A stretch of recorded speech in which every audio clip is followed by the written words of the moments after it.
अस्सलाम वालेकुम नाज़रीन, आवाज़ न्यूज़ से गॾावां संझा सैयद ऐं आऊं आहियां बिशारत सुमरो। हलंदासीं हेडलाइन तरफ़।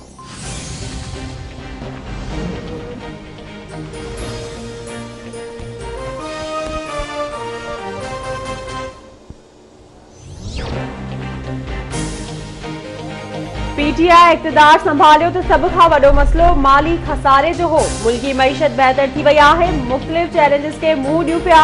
मौजूदा हुकूमत हेल ताईं मजमूई तौर 6000 अरब डॉलर्स कर्ज़ अदा करे चुकी आहे। कोरोना जे चैलेंज के भी मुंहुं ॾिनो। मौजू आहे तो ॾुखियाईनि ऐं चैलेंजिस बावजूद मुल्की मईशत बेहतर थी वई।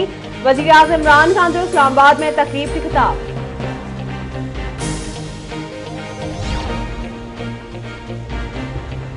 दादूअ में वहशी जवाबदार हथा जिनसी ॾाढाई जो शिकार बणियल मासूम बाड़ीअ जो हैदराबाद जे अस्पताल में इलाज हलंदड़। जवाबदार अयाज़ पंवर खे नुशर फिरोज़ जी अदालत में पेश कयो वियो।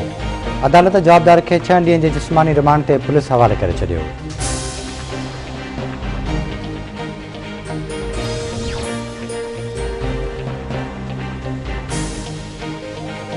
मुस्लिम लीग नून जो सेनेटर मुशाहिदुल्लाह खान कुछ अरसो बीमार रहण खां पोइ लाडाणो करे वियो। संदसि जनाज़ो नमाज़ अॼु बि पहिरीं जी नमाज़ खां पोइ इस्लामाबाद जे H11 वारे इलाइक़े में अदा कई वेंदी। मरियम नवाज़ पारां मुशाहिदुल्लाह खान जे लाडाणे ते दुख जो इज़हार। इलेक्शन कमीशन सेनेट चूंडुनि लाइ PDM जे गॾियल उम्मीदवार यूसुफ रज़ा गिलानी जा नामज़दगी फॉर्म मंज़ूर करे वरिता। PTI जा एतिराज़ रद्द। रिटर्निंग ऑफिसर जो चवणु आहे त यूसुफ रज़ा गिलानी सेनेट चूंडुनि में हिसो वठी सघंदो।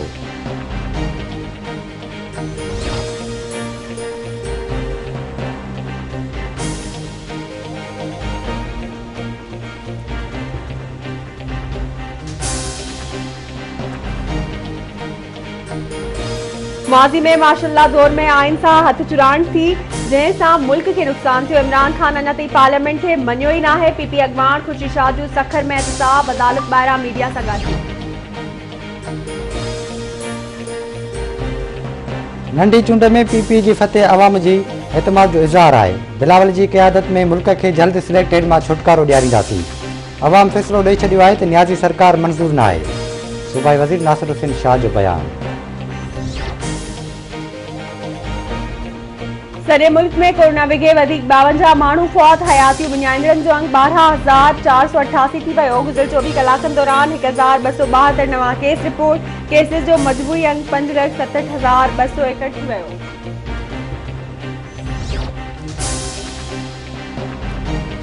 पिरालो भरसा गाड़ी मोरी में चोरी जी वारदात दौरान चोरनि हथां भाॻियो क़तल।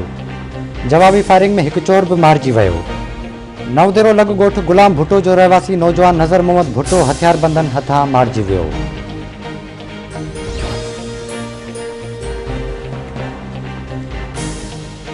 मटियारी थाणे जी हद जुणेजा मोरी लॻ अणॼातल शख़्स जो लाश ठाहियो। सुञाणप नथी सघी।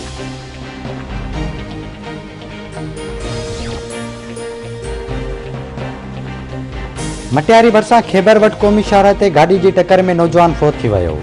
हिकु ॼणो ज़ख़्मी। फोती जी सुञाणप इमदाद खोसो तौर थी। खानपुर महल वेझो ॻोठ करीम बख्श मलिक मां पढ़ियल नारी हसीना मलिक मुबैना तौर अगवा थी वई। वारसनि जो एहतजाज।